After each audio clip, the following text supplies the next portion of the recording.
little bit of fear talking about sex.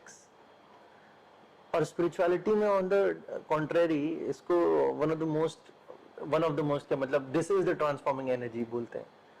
So how do you want to place it? आप इसके बारे में क्या बोलना चाहेंगे?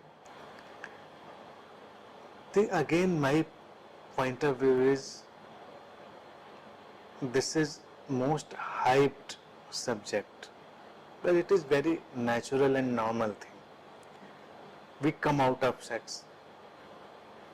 तो जब हमारी जिंदगी ही सेक्स से आती है, बर्थ सेक्स से होती है, तो वो एक नॉर्मल प्रोसीजर है लाइफ का और उसको इतनी हाइप में ले जाने की जरूरत नहीं है. अब चूंकि बर्थ सेक्सुअल एक्टिविटी के थ्रू हो रही है तो वो हमारी पूरी लाइफ में उसकी जो फ्रीक्वेंसी है वो काम करती रहेगी, वो दौड़ती रहेगी. अब सेक्सुअल एनर्जी एक्चुअल में क्या है, यही चीज समझनी चाहिए. सेक्सुअल एनर्जी तो लाइफ की जो क्रिएटिव फोर्स है, जो लाइफ को आगे ले जाना चाहती है, वही जो एनर्जी है उसको सेक्सुअल एनर्जी की तरह से हम बॉडी में जानते हैं. लेकिन जो सेक्स से प्रॉब्लम है लोगों को, वो उनकी कंडीशनिंग से ज़्यादा है. उनके माइंड को वो कंडीशनिंग मिल गई है, धीरे धीरे उसमें ऐसी बातें पड़ गई हैं. अदरवाइज वो कोई प्रॉब्लम नहीं है. मुझे नहीं लगता कि कोई प्रॉब्लम है, एक नॉर्मल फिनोमिना है लाइफ का. और फिर नॉर्मल फिनोमिना जब उसको नहीं रखा जाता है तो उसके दो छोर बनते हैं. एक छोर ये बनता है कि हम उसको एक परवर्जन में कन्वर्ट कर लें, और दूसरा छोर ये बनता है कि उसको हम बड़ा स्पिरिचुअलिटी में कन्वर्ट कर लें. परवर्जन में कन्वर्ट करने वाले उसको पोर्नोग्राफी में ले जाएंगे और ऑल दैट स्टफ जो भी है, और स्पिरिचुअलिटी में ले जाने वाले उससे कुछ निकालने लगेंगे, उससे कुछ इनलाइटनमेंट, समाधि, सम मिस्टिकल एक्सपीरियंस, सम कुंडलनी, वो कुछ उससे एक्सट्रैक्ट करने की कोशिश करें. लेकिन दोनों उससे कुछ एक्सट्रैक्ट करने की कोशिश कर रहे हैं, दोनों उसको नॉर्मल नहीं रख रहे हैं, जो कि बिल्कुल नॉर्मल चीज है. ये प्रॉब्लम है बहुत बड़ी. तो रिलीजन में इन सब के बारे में बात करने में लोग बहुत ज़्यादा घबराते भी हैं और कोई ओपनली बात ही नहीं करना चाहता.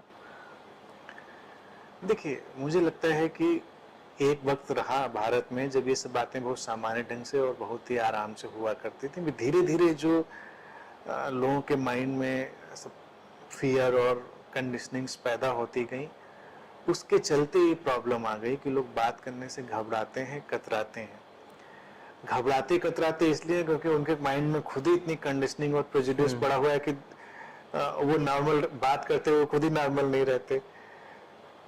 मुझे लगता है कि जो लाइफ की नॉर्मल चीजें उनको नॉर्मल ही रखा जाए तो कोई भी प्रॉब्लम नहीं है. जैसे कि अब देखिए, खाना है, फूड है, उसके बारे में तो हम नॉर्मल ही बात करते हैं, कोई प्रॉब्लम नहीं है, नॉर्मल बात है. अगर किसी पर्टिकुलर खाने को लेकर बड़ी कंडीशनिंग बना दी जाए तो वो खाना भी हमारे लिए इतना इनहिबिशन का और ऐसी चीज बन जाएगी कि उस पर भी बात करना और सबसे कतराने की नौबत आ जाएगी. मैं खुद इस अनुभव से गुजरा हूँ, बीइंग इन ए प्योर ब्राह्मण फैमिली. तो जब मैं बचपन बहुत छोटा था तो हमारे यहाँ जैसे ब्राह्मणों के यहाँ नीति नियम और खाने पीने को लेके बहुत चीजें होती थी कि ये नहीं खाना. नॉनवेज तो खैर दूर की चिड़िया, मतलब वो तो जिसको असंभव कृत्यों में से था वो था. यहाँ तक कि प्याज, लहसुन बचपन में हमने कभी देखा ही नहीं था नजदीक से, उस सब की मनाही थी. क्या होता है, और बातचीत से धीरे धीरे करके दिमाग में कुछ ये बैठ गया था कि गंदा होता है, अच्छा नहीं होता. यानी कि उसको अगर प्याज छूना पड़ जाए तो फिर हाथ धुलने जाएंगे. कभी तो छूना पड़ा ही नहीं, तो सांप का ही नहीं आया. और हमारे घर में बात भी नहीं होती थी, मतलब it was like sexual talk कि आप प्याज लहसुन की बात कर लो कि प्याज लहसुन बाजार में बिक रहा था. मतलब it was that kind of inhibition या उसको सप्रेशन कह लें. तो मैं छोटा ही था, बहुत छोटी क्लास में. तो एक लड़की मेरी फ्रेंड थी, बड़ी फनी सी, आज तक मुझे बात याद आती है. तो मुझसे घर गया एक दिन, तो नॉर्मली वो घर में उसे खाना खाया जा रहा होगा और वो प्याज, कच्चा प्याज सैलेड में वो खा रही थी बैठ के। मैंने उसको प्याज खाते हुए देखा और बस पहली इमेज मेरे माइंड में आई कि बहुत गंदी लड़की है। अच्छा, प्याज खा रही लड़की। हम तो उसको इतना अच्छा समझते थे। उसमें घर से लौट आया उससे जो भी काम था करके, और इसी मंथन में कि हम तो इसको इतना अच्छा समझते थे, बताइए वो प्याज खा रही थी। और क्लास में भी जब हम गए होंगे तो मुझे याद पड़ता है काफी दिन हम कटे कटे ही रहे होंगे उससे। तो अब ये खाने को लेकर भी अगर इतना उत्पात हो जाए तो दिमाग ऐसे फंक्शन करने लग सकता है। जब मैं लखनऊ आया पहली बार, यूनिवर्सिटी आया और जब यहाँ मेस ज्वाइन करी, तो पहली बार वो खाने में सब चीजें हमने देखी। और पहली बार लिटरली जब वो खाना आया तो यहाँ तो कोई भाई ऐसा बंधन था नहीं कि आपके लिए प्याज नहीं पड़ेगा या दूसरों के लिए पड़ेगा, वैसा सही खाई। बात है। हमारी कंडीशनिंग है, पहली बार जब मैंने खाया, खाना भी था, भूख भी लगी थी, खाना आया तो लिटरली वॉमिट हो गई। ओ, नहीं खा पाया उसको। धीरे धीरे करके आदत पड़ गई उस चीज की। तो अब इसी कर सिनेरियो को सेक्स पे भी रखा जाए, हालांकि वो इससे थोड़ा बिल्कुल फर्क टॉपिक है, जी, लेकिन एग्जाम्पल को समझने के लिए केवल उसको भी नॉर्मल कन्वर्सेशन, नॉर्मल टॉक्स और नॉर्मल बातों में रखा जाए तो कोई हाइप नहीं। दो लोग हैं नॉर्मल हेल्दी लोग, वो आपस में संबंधित हैं, रिलेट करते हैं तो ठीक है, उनके अपने अपने मसले हैं। और अगेन अगर हम लोगों को हेल्दी एनवायरनमेंट में पालें और उनके अंदर वो जो कंडीशनिंग्स हैं जो एक परवर्जन लाती हैं वो ना हो, तो उनकी अपनी एनर्जीज ही उनको अट्रैक्ट करेंगी। उनकी एनर्जीज ही उनको अट्रैक्ट करेंगी। और जो लोग आपस में एक खास वेवलेंथ में होंगे, जिनके अंदर आपस में बहुत प्रेम की ही भावना कही जाए, वही एनर्जी उनको पास लाएगी और वो लोग रिलेट करेंगे। ये क्वेश्चन, लेकिन अगेन क्या है, पूरी सोसाइटी तो इसके अगेंस्ट है। जी, सोसाइटी में सेक्स तो ऑर्गेनाइज्ड एक्टिविटी, प्रोस्टिट्यूशन तो ऑर्गेनाइज्ड है, फैमिली सिस्टम तो ऑर्गेनाइज्ड, फैमिली में भी ऑर्गेनाइज्ड सेक्सुअल एक्टिविटी। हम शादी करते हैं किसी की तो शादी का मेन टारगेट तो यही होता है। कानून भी यही बात कहता है कि अगर आपके फिजिकल रिलेशन नहीं है तो आप डाइवोर्स के लिए एलिजिबल है।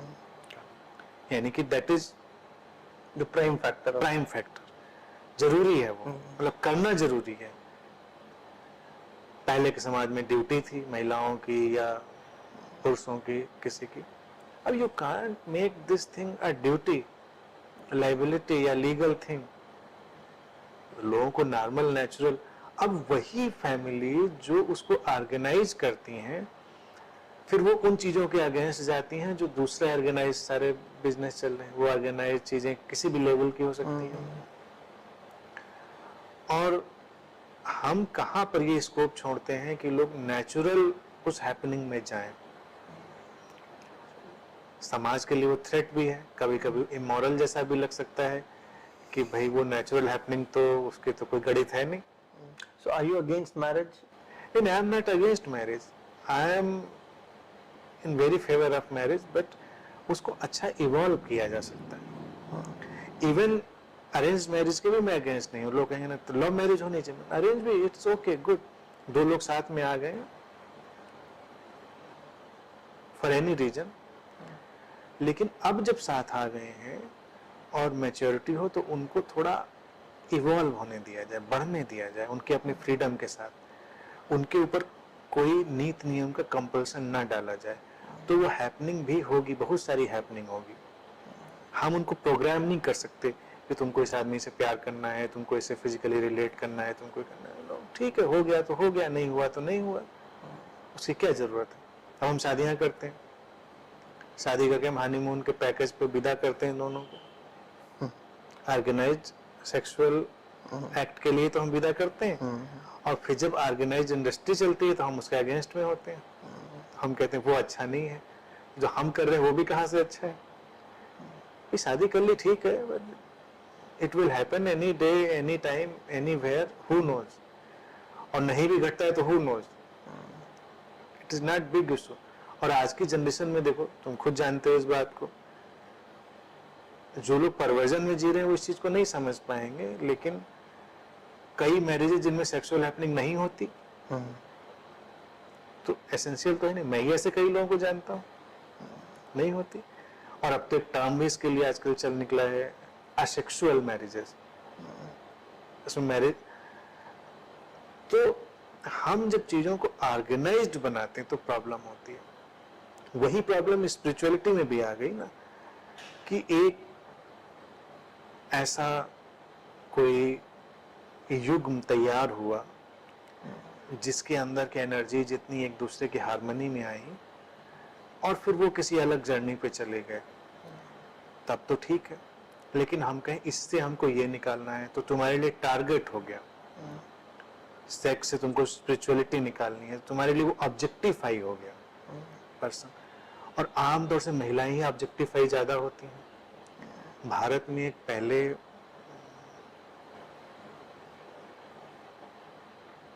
संप्रदाय हुआ करता था, कापालिक संप्रदाय, कापालिकों का। तो ये लोग ऐसी तांत्रिक साधनाएं बहुत करते थे जिसमें स्त्री की जरूरत होती थी फॉर सेक्सुअल पर्पजेस, और वो उससे सिद्धियां पाना, कुंडलनी जागृत करना, और एंटिटी वर्ल्ड से, स्पिरिट वर्ल्ड से कम्युनिकेट करना, इस तरह की बहुत सारी सिद्धियों में रुचि रखते थे। तो एक वक्त ये आया भारत में कि कापालिक लोग लड़कियां उठा ले जाते थे लोगों के घरों से, और समाज में एक बड़ी दहशत पैदा थी कि कापालिकाएं, कोई लड़की उनको पसंद आ गई उसको, और उनका दहशत का माहौल भी इतना था, कोई कुछ बोल नहीं पाता। ये तो परवर्जन है, परवर्जन हो गया। अब चाहे आप उसको स्पिरिचुअल पर्पसेस के लिए इस्तेमाल कर रहे हो ना, you are using some body mind, तो आप चाहे समाधि पाने के लिए यूज करो, इफ यू यूज एनीबॉडी, ये सबसे डिह्यूमनाइजिंग चीज हो गई। तो वहीं पर सारी खराबी है। तो कापालिकों से मुक्ति का बड़ा संघर्ष हुआ। आदि शंकराचार्य ने भी उसमें बड़ा संघर्ष किया। जब उन्होंने अपना आंदोलन किया तो बहुत सारे कापालिक उनके भी अगेंस्ट थे। तो भारत में एक टाइम ये बहुत ज्यादा उनका वो रहा। उससे महिलाओं को तो कुछ नहीं मिल रहा था। तुम देखो, वो तो एक टूल बन गए। तुमको समाधि चाहिए, तुमको एनलाइटनमेंट चाहिए, तुमको सिद्धि चाहिए, तुमको, भाई मान लो तुम एक स्त्री को लेकर आते हो और तुम उससे बच्चा पैदा करने का ही उपयोग लेना चाहते हो, जो कि तमाम भारत और पूरे दुनिया भर के परिवारों में होता रहा, तो तुम उसको एक इंस्ट्रूमेंट की तरह से ही यूज कर रहे हो। वो डिह्यूमनाइजिंग है। तुम्हारे प्रेम के बीच में बच्चा आए तो वो स्वागत योग्य है। और शायद यही कारण है कि जब ऐसी मैरिजेस से ऐसे बच्चे पैदा हुए तो उनके माइंड में ऑलरेडी एक परवर्टेड आइडिया है, उनके माइंड में ऑलरेडी एक, भाई सेक्सुअल एक्ट अपने आप में बहुत ही वल्नरेबल एक्ट है। और वहीं पर वो जो साधना और सिद्धियों में जो ये लोग करते रहे, वो यही वजह थी। तो अक्सर देखो कि उस समय माइंड बहुत सजेस्टिव होता है, बहुत ज़्यादा, और वो सजेशन इंसान के अंदर फ्लो करते हैं, ओपनिंग होती है उसके अंदर। अब ये सेंटर्स हमारे ऐसे हैं ही हैं, तो अगर कोई उस सब माइंड के फंक्शनिंग को जानता है तो उनका उपयोग कर सकता है। आम तौर से तुम देखोगे कि आदमी यूरिन के लिए गया, पॉटी के लिए गया, नॉर्मल, जहाँ पर हम उन्हीं सेंटर्स का यूज कर रहे हैं, उसी समय लोगों को हार्ट अटैक पड़ जाएंगे, उसी समय लोग फेंट हो जाएंगे। ज्यादातर बहुत सारा खतरा उसी समय रहता है, क्योंकि उन सेंटर्स की ओपनिंग में खास एनर्जी ओपनिंग हो रही है, तो हम रिसेप्टिव ज्यादा हैं, तो पॉसिबिलिटीज हैं बहुत सारी। अब उनका पॉजिटिव नेगेटिव कैसा भी उपयोग हो सकता है। आप खुद सोचो कि एक स्त्री और पुरुष सेक्सुअल एक्ट में जा रहे हैं, वो एक ऐसी रिसेप्टिव स्टेट में है, तो जो साइक है पूरी की पूरी वो ट्रांसफर होगी, मेंटेलिटी ट्रांसफर होगी। अब वो एक अगर बच्चे का रूप लेती है तो उसके अंदर वो सब चीजें भी गई। वो साइक, वो सोच, वो चीज, तो समाज में जो वो लोग निकलेंगे वो इसीलिए अचानक ही कहाँ से पैदा होता है। अच्छे भले परिवारों में ऐसी घटनाएं होती हैं तो कोई खुद सोचे कि ये लोग कहाँ से बनते हैं, किस फैक्ट्री में बनते हैं लोग। फैक्ट्री तो वही है कि हमने तो पूरे परिवार को यूटिलिटी पे बेस कर रखा है, हमने लब की गुंजाइश कहाँ दी, लोगों को इतनी फ्रीडम कहाँ दी है। तो सेक्सुअल एक्ट एक वक्त रहा भारत में, मैं समझता हूँ कोई प्रॉब्लम नहीं थी,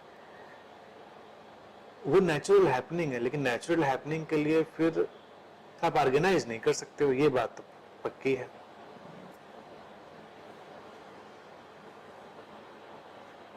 कि सेक्स को नॉर्मल एक्सेप्टेंस में लाना चाहिए, उसको किसी भी यूटिलिटी से अलग कर देना चाहिए, और नॉर्मल तब आएगा जब हम ह्यूमन बीइंग का अटमोस्ट रिस्पेक्ट शुरू करेंगे। हमें एक दूसरे का पूरा रिस्पेक्ट, हमें कोई यूटिलिटी पे बेस्ड रिलेशनशिप नहीं चाहिए, और उस रिस्पेक्ट से फिर उनकी हार्मनी से कुछ निकलेगा जो जो खूबसूरत होगा। कई सारे लोगों के जैसे पोस्ट मैरिज जैसे एक्स्ट्रा मैरिटल अफेयर्स होते हैं, रिलेशनशिप में रहते हुए भी दूसरे अफेयर्स होते हैं। एक नई कंडीशनिंग भी आजकल चली है कि हैविंग डिफरेंट अफेयर्स, और कई ऐसी कम्युनिटीज़ हैं वर्ल्ड में जहाँ पर लोगों के पास लोगों के साथ कई 2-3 लोग रहते भी हैं, I mean many husbands or many wives. So what is this? Is it completely perverted thing, or is it coming out of an understanding? देखिए इसमें 2-3 चीजें मिक्स कर ली इतना तुमने, एक तो एक्स्ट्रा मैरिटल वाली चीज कर ली, और बाकी ये वाली जो चीज, ये क्लब्स हैं, वाइफ स्वैपिंग और ये सब, ये तो परवर्जन नहीं है, ये तो परवर्जन नहीं है, क्योंकि वो इंसान अभी सेटल्ड ही नहीं है माइंड से। एक्स्ट्रा मैरिटल एक बड़ा ही सेंसिटिव इशू है बेसिकली, समाज इसको तो स्वीकार नहीं करेगा क्योंकि उसको अगेंस्ट सोशल इंस्टीट्यूशन के पड़ता है, लेकिन वो कई बार हैपनिंग ऑफ डेस्टिनी भी है। कुछ लोगों की डेस्टिनी, उनके कर्मा ऐसे फ्लो कर रहे होते हैं कि वो एक मुकाम पर आके मिलेंगे ही, और वो मिलते ही हैं, वो कुछ भी कर नहीं सकते वो लोग। हमारे समाज की प्रॉब्लम एक्चुअल में क्या है, सप्रेशन इतना ज्यादा है कि वो हर रिलेशनशिप को सेक्सुअल एंगल से ही देखता है, जबकि वैसा नहीं भी हो सकता है। एक स्त्री पुरुष को मिलना है, मान लीजिए उनकी डेस्टिनी का हिस्सा वो है, तो वो मिलेंगे। ये तो जरूरी नहीं कि वो सेक्सुअल रिलेशन में ही हो, सामाजिक एंगल से उसको भी एक्स्ट्रा मैरिटल ही देखा जाएगा। एक्स्ट्रा मैरिटल रिलेशन है, किसी से किसी का प्रेम है, तो वो हैपनिंग तो होती ही रहेंगी, उनको कोई नहीं रोक सकता। मैरिज भी एक हैपनिंग है और वो भी एक हैपनिंग है। ओपन माइंडेड रहेंगे तो उसमें प्रॉब्लम नहीं होगी। परवर्जन अगर वहां भी एंटर कर रहा है तो परवर्जन के भी तो समस्याएं अपनी जगह पर हैं, वो अलग मसला रहेगा परवर्जन का। लेकिन परवर्जन से अगर हटा लिया जाए तो हेल्दी रिलेशनशिप्स भी हो सकती हैं। अब इंडियन मैथोलॉजी में अगर देखा जाए, भगवान कृष्ण का इतना हम मान करते हैं, हालांकि कंट्रोवर्सी भी इन बातों में बहुत रहती है। अब राधा के साथ उनका नाम जुड़ा तो काइंड ऑफ एक्स्ट्रा मैरिटल ही तो है। राधा उनकी पत्नी नहीं है, राधा तो किसी और की पत्नी है, और उनकी पत्नियां हैं ऑलरेडी, लेकिन वो शायद प्रेम का इतना हाईएस्ट फॉर्म घटा होगा कि वो हमारे देश में पूजनीय बन गया। और हमारा ही अपना एक देश है जो देखिए, जो एक्स्ट्रा मैरिटल रिलेशनशिप की पूजा करता है।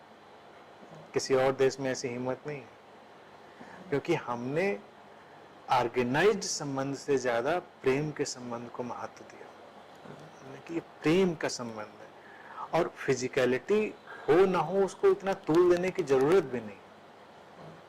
मतलब मैं इसके पक्ष में, मेरी ओपिनियन ये है कि हो या ना हो, दोनों से कोई बहुत फर्क नहीं पड़ता।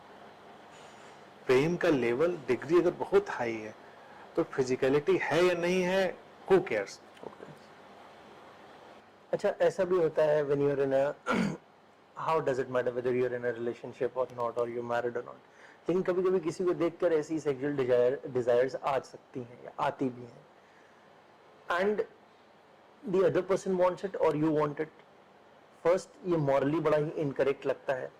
हम लोगों ने वही कंडीशनिंग ऑफ माइंड ने कि ये तो बड़ी गलत बात है, ऐसा कैसे, when you have somebody in your life how can you have desires for someone else.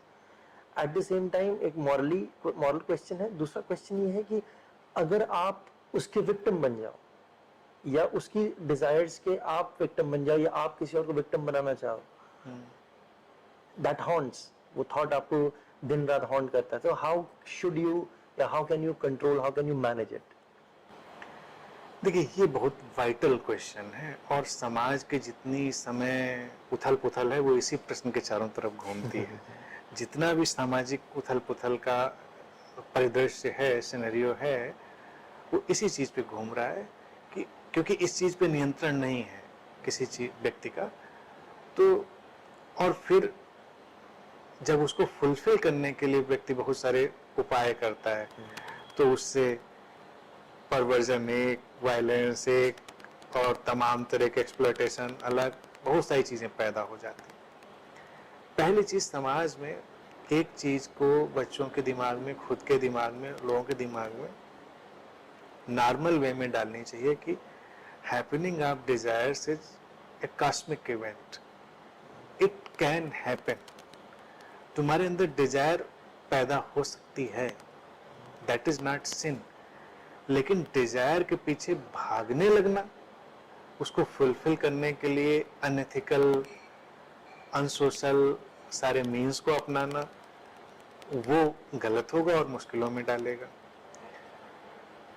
तुम किसी से मित्रता कर सकते हो, तुम किसी से संग साथ कर सकते हो, वो सब अपनी जगह है। और कभी कभी उन हैपनिंग्स को अपने हाल पे छोड़ दिया जा सकता है। इंसान के अंदर बहुत सारे विचारों की अपनी एक हैपनिंग है, वो ठीक है, लेकिन उनको पकड़कर उनके पीछे भागना, वो समस्या है। तो ट्रेनिंग माइंड की होनी चाहिए कि तुमको उनके पीछे भागना नहीं है, लेकिन तुमने अपनी डिजायर को वेलकम किया, तुमने अपनी डिजायर को कंडेम नहीं किया, उसकी निंदा भी नहीं करी, क्योंकि तुम्हारी नहीं, तुम्हारे अंदर घट गई। समहाउ तुम जा रहे थे, क्लाउड तुम्हारे अंदर एंटर कर गया। हो सकता है क्लाउड ही हो जो थोड़ी देर में चला जाए। कभी कभी तुम्हारे अंदर किसी कोई तैरती हुई डिजायर कहीं की गुजर सकती है, तुम्हारी अपनी भी नहीं हो सकती है। तो ऐसी कंडीशन में तुम देखोगे, कोई भी व्यक्ति देखेगा इसको कि वो थोड़ी देर में उससे फ्री हो गया। अगर वो उसी समय उसके पीछे नहीं भागा अपनी डिजायर के, तो ऐसे अगर हम देखें हमारे जिस इन्वायरमेंट में रहते हैं, ऐसे बहुत सारे एनर्जी पॉकेट्स, ऐसी थॉट वेव्स सब ट्रेवल कर रही होती हैं। हम कभी कभी उस चीज़ के शिकार हो जाते हैं। हमारी अपनी नहीं भी हो सकती, लेकिन हमारी अपनी भी है, तब भी वो कॉस्मिक हैपनिंग है कि कहीं से वो विचार घटा। बस यहाँ तक ही वो बात है, वो घटा, उसको हमने देखा, उसको वेलकम किया, उसके लिए कोई कंडेमनेशन अपने अंदर नहीं लाई, ना कोई अपने अंदर गिल्ट लाया, और दूसरे इंसान के लिए हमने अपने अंदर एक रिस्पेक्ट पहले से ही उसको नर्चर किया। अगर हम बचपन से ही बच्चों को सिखाएं, तो तुम उसके रिस्पेक्ट में भी बने हुए हो, तुम अपनी डिजायर को भी जानते हो, तुम उसके पीछे नहीं भाग रहे हो। और अगर वो हैपनिंग की जोन में होगी घटना, मैं तो अच्छा बुरा उससे कुछ नहीं कहता, अगर हैपनिंग की जोन में होगी तो वो फिर व्हील घूमेगा और घटना होगी, और घटना होगी उसको भी कोई नहीं रोक पाएगा। तमाम घटनाएं ऐसी हो जाती हैं जहां पर व्यक्ति खुद हैरान रह जाता है कि कैसे हो गया, हाउ इट हैपन, लेकिन वो हो गया। वो उस सिनेरियो में कह रहा हूं जब वो अपनी डिजायर को परस्यू भी नहीं कर रहा था, वो डिजायर के पीछे भी नहीं भाग रहा था। डिजायर बस उठी और व्हील घूमा, उसने देखा कि ये तो हो गया। वो डिजायर सेक्स की ही नहीं, वो डिजायर फूड की, वो डिजायर मनी की, वो डिजायर किसी भी चीज की हो सकती है। तुम्हें अंदर डिजायर उठी, चीजें घूम गई। कितने लोग देखो, तुम जानते हो, यही हम लोगों के आसपास हैं जिनकी फूड की डिजायर, एक दो लोग तो बिल्कुल पक्के उनको जानते हो, तुम्हारे बिल्कुल नजदीक हैं, इनकी फूड की डिजायर इतनी स्ट्रांग है कि वो डिजायर उठी और डिजायर उनकी फुलफिल हो जाती है। और कई तो इतने स्ट्रांग, उसको सिद्धि ही कह रहे हो, 24 घंटे के अंदर पूरी हो जाती है। उठा के आज समोसा खाते, और इधर से उधर से कहीं ना कहीं से उनको 24 घंटे में समोसा मिल ही जाएगा खाने को। तो अगर फूड की डिजायर ऐसे फुलफिल हो सकती है, तो कोई और डिजायर भी फुलफिल हो जाए तो इसमें कोई ताज्जुब की बात तो नहीं है। लेकिन समोसे की डिजायर उठी और तुम समोसे के पीछे भागे, तुमने जोड़ तोड़ करी, तुमने कुछ किया, तो तुम एक दुष्चक्र में उलझे, तुमने एक अलग कर्मा जनरेट किया। लेकिन अगर तुमने कुछ नहीं किया और it is in a zone of happening, then it will happen.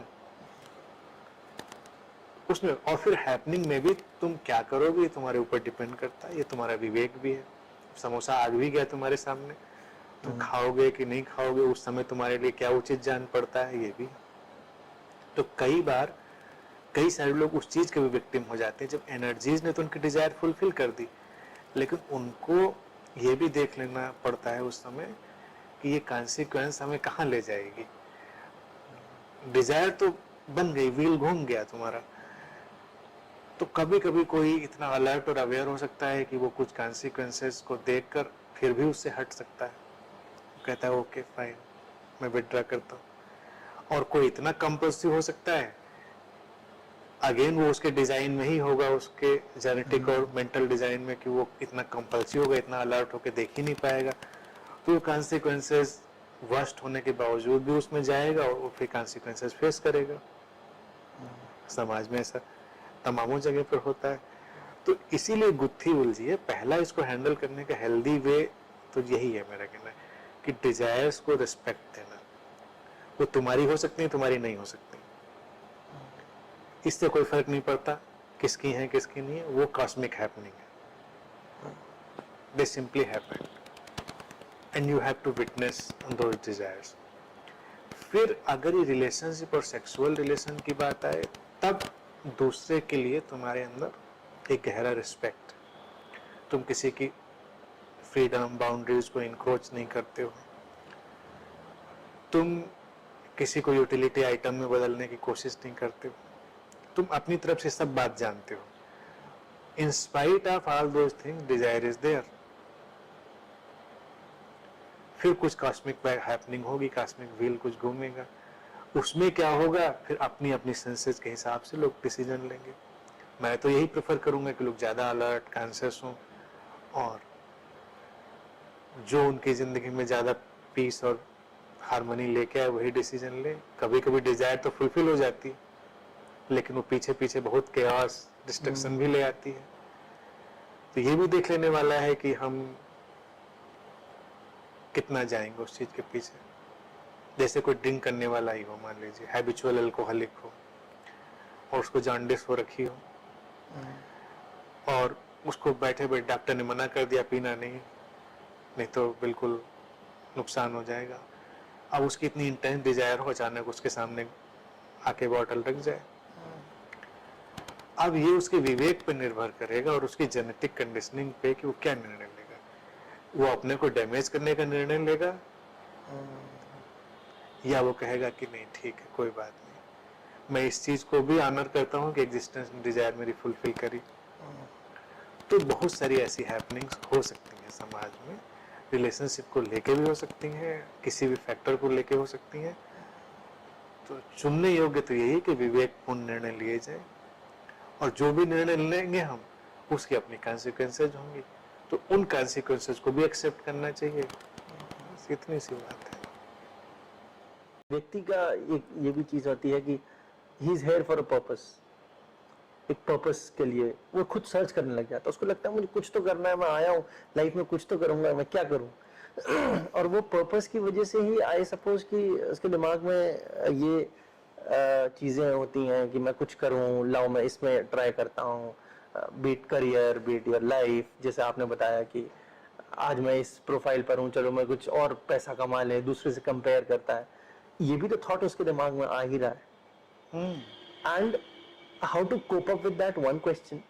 At the same time, I still want to know कि don't you think कि meditation है या spirituality है, हम किताब पढ़ के या ध्यान में बैठ के for that particular time period में हमको बड़ा satisfaction मिल रहा है। It is people, many people say this also कि हम for the time being तो हम उस hallucination में चले गए कि everything is fine, but the moment we come out, we realize कि no, nothing is fine. तो ये क्या चीज है? देखिए, जब टेम्परेरी वो अपने को फाइन और फील गुड में जाता है तो वो एस्केप ही है। चाहे वो अच्छा पढ़ के, अच्छा सुन के, अच्छा कुछ संगत में जाके वो करे, वो काइंड ऑफ हेलुसिनेशन है और एस्केप है कि वो अपने सिचुएशन से हट रहा है। उसको फंडामेंटल सेटिस्फेक्शन आएगा अपनी लाइफ और लाइफ सिचुएशंस को पूरा का पूरा एक्सेप्ट करके, और ये जानकर कि वो सिचुएशंस जो हैं लाइफ में घटती हैं, उनको एज सच वो बना नहीं रहा है, कर नहीं रहा है। तुमको बहुत सारी लाइफ सिचुएशंस मिली हुई हैं, उनसे तुम क्या फाइट करोगे? और फिर एट द सेम टाइम तुमको पूरी फ्रीडम मिली हुई है अपना काम करने की, तुम जो चाहो सो करो, जो चाहो सो करो, वो फ्रीडम मिली हुई है। लेकिन उस फ्रीडम के पीछे ऑलरेडी एक सारा बैकग्राउंड तैयार है जिसके ऊपर वो फ्रीडम वर्क करेगी। तो उस सिनेरियो में उस फ्रीडम की भी कोई खास वैल्यू रह नहीं जाती। भाई हमारे पास मोबाइल है, गैजेट है, इसमें सारे ऑप्शन, सारे ऐप, सारी चीजें इसमें पड़ी हुई हैं। अब ये पूरी फ्रीडम है कि इसको हम इसके मैक्सिमम पॉइंट तक एक्सेस कर लें, इसको यूटिलाइज कर लें। तो इसको हम क्या कहेंगे? ये विल पावर थी, या एक हमारा संकल्प था, या हमारी कोई नई डिस्कवरी थी?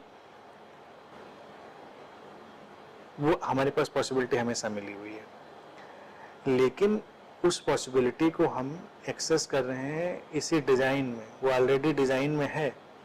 बहुत सारे लोग तुम देखो अच्छा स्मार्टफोन खरीद के महंगा उसके 2-3 फीचर यूज करके उसको बेच देते हैं, या खराब हो जाता है उनका। बहुत सारे बहुत सारे ज्यादातर लोग नहीं कर पाते। तो लाइफ भी ऐसे ही एक गैजेट है जिसमें फीचर्स सारे ऑलरेडी अवेलेबल हैं, कोई नई चीज नहीं आ रही, तुम नई चीज ऐड नहीं कर रहे हो, तुमने अभी उसको एक्सेस ही नहीं किया था। और जब मोबाइल कंपनी ने तुम्हारे हाथ में दिया तो उसने तुमको मना नहीं किया था कि भाई ये मत करना, या ये वाला ऐप मत खोलना, या ऐसे मत यूज, सारा तुमको बता दिया गया था, तुम कर सकते हो। अब तुम चाहते तो कर लेते, तुम्हें नहीं ख्याल आया, तुमने नहीं किया, बात खत्म हो गई, तुम्हारा गैजेट खराब हो गया, तुमने उसको रख दिया। तो लाइफ भी जस्ट लाइक दैट गैजेट, कि हम चाहें तो उसको एक मैक्सिमम लेवल तक यूज कर लें, वो फ्रीडम हमको मिली। लेकिन वो फ्रीडम भी इसलिए लार्जर पर्सपेक्टिव में फ्रीडम नहीं है क्योंकि वो भी एक फ्रेम के अंदर ही डिजाइन है, क्योंकि बैकग्राउंड तुमको पहले ही मिली हुई है, तुमको वो सारा फंक्शन करने का सिस्टम, सिचुएशन, कैपेबिलिटी पहले ही मिली हुई है, बस तुम उनको एग्जीक्यूट करोगे। तो उस लेवल पे वो फ्री विल है ही नहीं कहीं पे। लेकिन again you have the total free will कि तुम एक्सेस कर सकते हो, क्योंकि हम पूरा कर नहीं रहे हैं इसलिए प्रॉब्लम है। तो जब हम करने लगते हैं तो कोई प्रॉब्लम नहीं है, लाइफ हमको वैसे रिस्पॉन्स करने लगती है, लाइफ तो डिजाइन ही उसके लिए है। रहा सवाल स्पेशल पर्पस का, स्पेशल पर्पस एक और कंस्पिरेसी है समाज की जो इंसान को दे दी गई कि स्पेशल पर्पस, किसी का कोई स्पेशल पर्पस नहीं। नेचर और लाइफ हर इंसान को अपने ही पर्पस के लिए डिजाइन करती है, और वो पर्पस कोई भी जान नहीं सकता, किसी को पता नहीं होता। तुम कैरियर में ये कर लो या वो कर लो, again that is like possibility of the gadget, वो ऑलरेडी उसमें है कि कल को तुमने उस पर दूसरा ऑपरेटिंग सॉफ्टवेयर खोल के तो ये काम कर लिया मैंने, बड़ा भारी काम कर लिया, but it was already there, you could access it, लेकिन तुमने नहीं किया था। आज तुमने कर लिया, तुमको लग रहा है ये हमने अचीवमेंट कर लिया।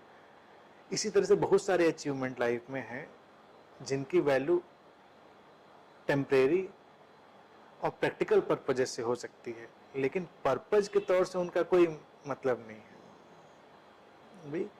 और यहाँ रहने के लिए आदमी कुछ ना कुछ करता ही रहेगा, डिजाइंड है कुछ करने के लिए, वो ह्यूमन बॉडी माइंड तो डिजाइंड है कुछ ना कुछ करने के लिए, वो करता रहेगा कुछ ना कुछ। अब रहा पर्पज, तो हर इंसान के दिमाग में ही लगता है कुछ बहुत बड़ा ही पर्पज होगा हमारा। मैं हमेशा इस पे बोलता हूँ कि हो सकता है इस समय यहाँ पर ऐसे बैठना ही हमारा पर्पज हो, सही बात, कौन जानता है। और कौन जानता है कि इस बात से क्या क्या हो रहा हो, क्या क्या ना हो रहा हो। लाइफ तो इतनी बिग मिस्ट्री है, किसी को पता ही नहीं कि भाई क्या चीज़ है। तो बेहतर ही हो कि जो सामने आए उसको अपनी फुल कैपेबिलिटी से, पूरे बॉडी माइंड की जितनी हमारी कैपेबिलिटी उससे करें, पूरे होशो हवास में, और फिर जो होगा सो होगा। मैं ये जानना चाह रहा हूँ, जैसे लोग अपना वेट कम करने के लिए बहुत मेहनत करते हैं, जिम, योगा और बहुत सारी मेहनत है, और उसके विपरीत कुछ लोग ऐसे भी हैं जो सब कुछ खाते पीते हैं, उनको फर्क भी नहीं पड़ता। अब इसमें बहुत सारे रीजंस भी हैं, मेडिकल रीजंस भी हैं। कुछ लोग जो डिप्रेशन में रहते हैं उनके साथ भी होता है, जो ओवर हैप्पी होते हैं, आई डोंट नो उनके साथ होता है कि नहीं होता है, बट देयर आर पीपल जिनको मेडिकल रीजंस की वजह से होता है ना। Medical reasons again come through your mind somewhere, it is connected with your mind. So और ये भी एक जगह मैंने बहुत पहले पढ़ा था कि माइंड से सारी चीजें कंट्रोल तो है ही, तो हम वेट भी अपने माइंड को सजेशन देकर कम कर सकते हैं। एक ध्यान की विधि भी है ऐसी कई, इस पे मैं जानना चाह रहा था क्या है।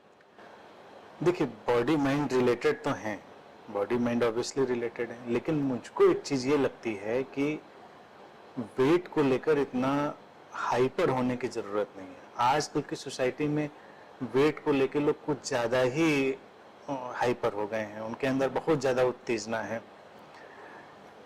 हमको पहले तो ये चीज एक्सेप्ट करनी चाहिए कि हम जैसे भी हैं पहले अपने को पूरी खुशी खुशी वैसा एक्सेप्ट करें, और सोसाइटी या कोई संस्था, कोई एजेंसी कोई नॉर्म क्यों तय करे कि लोगों को ऐसा होना चाहिए, उनको ऐसा फिगर होना चाहिए। पहली चीज तो तनाव बहुत घातक चीज है। फिर वेट कम करने का भी एक तनाव, वो एक एक्स्ट्रा तनाव लेना। जो लोग हैप्पी स्टेट में है, प्रसन्न है, मुझे नहीं लगता कि वो कोई एग्जेगरेशन में जाएंगे, चाहे वो बॉडी का लेवल हो चाहे माइंड का लेवल हो। डिप्रेशन और जो भी ऐसी साइकोटिक कंडीशन है उसमें तो ज़्यादातर देखा गया कि भाई लोग वेट गेन करने लगते हैं या ज़्यादा खाने लगते हैं, उनकी हैबिट्स में डिसऑर्डर हो जाता है। फिर उन सब चीज़ों को अगर हटा दिया जाए तो एक कंडीशन ये भी है बिल्कुल क्लियरली कि जेनेटिक कंडीशन है। कुछ लोग जेनेटिकली डिजाइंड हैं कि वो दुबले रहेंगे, कुछ लोग जेनेटिकली डिजाइंड हैं कि जो मोटे होंगे वो चाहे पानी ही पीते रहें। बहुत सारे लोग देखिए ऐसे मेरे पास आए कहेंगे हम तो बस एक रोटी खाते हैं और कुछ नहीं, और फिर भी मोटे हो रहे हैं। तो जेनेटिक आर्डर उनका वैसा है मुझे लगता है, तो उसमें भी उलझने की जरूरत नहीं। कभी कभी मेडिकेशन का भी इशू हो जाता है कि कुछ खास किस्म की दवाइयां व्यक्ति ले रहा है तो उससे वेट बढ़ जाता है बीमारियों में। ये सब तो चलता रहेगा, उसमें उतना उलझने की जरूरत नहीं है। रहा सवाल माइंड से कंट्रोल करने की, तो आज के वक्त में जो सबसे बड़ी बीमारी है वो कंट्रोल करने की है। मुझे लगता है कंट्रोल करने की अगर हम आदत को कंट्रोल कर लें तो बहुत समस्याएं हल हो सकती हैं।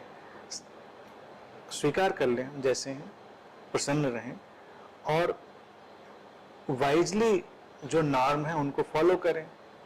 उतना तो सभी को पता है, उतना कॉमन सेंस आईक्यू तो सभी को पता है कि भी ये चीज़ें खाना नुकसानदेह है, ये चीज़ें खाने से वेट ज़्यादा बढ़ता है, ये चीज़ें हेल्दी हैं। तो उसकी अवेयरनेस मुझे लगता है पैदा करने उतनी ज़रूरत नहीं है, क्योंकि everybody knows about that thing.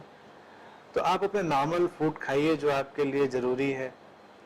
Mind से कंट्रोल करने के बजाय माइंड को शांत बनाने की कोशिश करिए, शांत रहिए, क्योंकि कंट्रोल करने वाला माइंड भी एक्साइटेड माइंड होता है, उत्तेजित माइंड, कि हम रोज बैठ के सजेशन देंगे कि मेरा वेट कम हो रहा है, मेरा वेट कम हो रहा है। ऐसे बहुत सारे ऑटो हिप्नोटिक मेथड्स हैं, आप ऑटो हिप्नोटिक मेथड्स कि जहाँ पर हम कुछ सजेशंस के थ्रू उनको ऐसा ले जाते हैं उस जोन में। उन सब की मुझे लगता है ज़रूरत नहीं है। जो माइंड पीसफुल है, हैप्पी है, वो अपने आप बैलेंसिंग एक्ट करता है, उसके अंदर अपने आप बैलेंस आता है। तो इसको बहुत इशू बनाने की ज़रूरत भी नहीं है मुझे लगता है। यहाँ पर भी कई बार मेडिटेशन हुआ भी है जिससे लोगों में चेंजेस भी आए हैं। एक कोई मेडिटेशन है जब आप अपने आप को बर्फ की सिल्ली सी की तरह महसूस करते हो, then you melt it down, let it melt down, and then when you get up after that meditation, people have reduced, feel हुआ है लोगों को including me कि अरे यार कितना सारा वेट कम हो गया, ऐसा लगता है। जो लोग सेल्फ मेडिटेशन करते रहे हमारे सारे, उनका भी कम हुआ। तो वो हैं चीज़ें, लेकिन देखिए क्या है, अगर उस पर भी ऑब्जर्व करो कि जब भी वो मेडिटेशन डिवाइसेस हमने ली हैं तो उन लोगों का फोकस मेडिटेशन के और रिजल्ट्स पे ज़्यादा था, वेट वगैरह पे नहीं था। जी। वेट की बात बाई प्रोडक्ट के रूप में आई, उनको बाद में पता चला कि ऐसा भी हुआ। अब जैसे कि वो बर्फ में कन्वर्ट होने वाली चीज थी, वो माइंड की अपनी एक कैपेबिलिटी को हमको एक्सेस करने की चीज थी कि माइंड कितना कैपेबल है। तिब्बत में इसी पे इसका दूसरा वर्जन है टोमो, जिसमें वो अपनी बॉडी की हीट इतनी बढ़ा लेते हैं केवल माइंड के सजेशन से कि बर्फ में उनको पसीना आने लगता है। बर्फ में बैठे हैं और पसीना आने लगता है उनको, इतनी हीट पैदा कर लेते हैं। तो माइंड से वो सब तो पॉसिबिलिटी है, वो माइंड की अपनी कैपेबिलिटी है। तो उसको जानना, उसको एक्सेस करना, मैं समझता हूँ बड़ी अच्छी बात है। और इसमें भी अगेन वही चीज होगी, कुछ लोग उसको एक्सेस करने में बहुत कैपेबल होंगे, जल्दी कर लेंगे, कुछ को उसमें भी बहुत मुश्किल आएगी। लेकिन उसका लक्ष्य नहीं बनाना है, टारगेट कि हमको इस तरह से उसको एक्सेस करके फिर उससे हमको ये गेन करना है, ये चीजें गेन करनी है। क्योंकि अल्टीमेटली हर मेडिटेशन से हमारा टारगेट तो ये कि हम पीस गेन कर रहे हैं, हम उस पीस को अपने अंदर ला रहे हैं, उसके बाद फिर सब सेटल्ड है।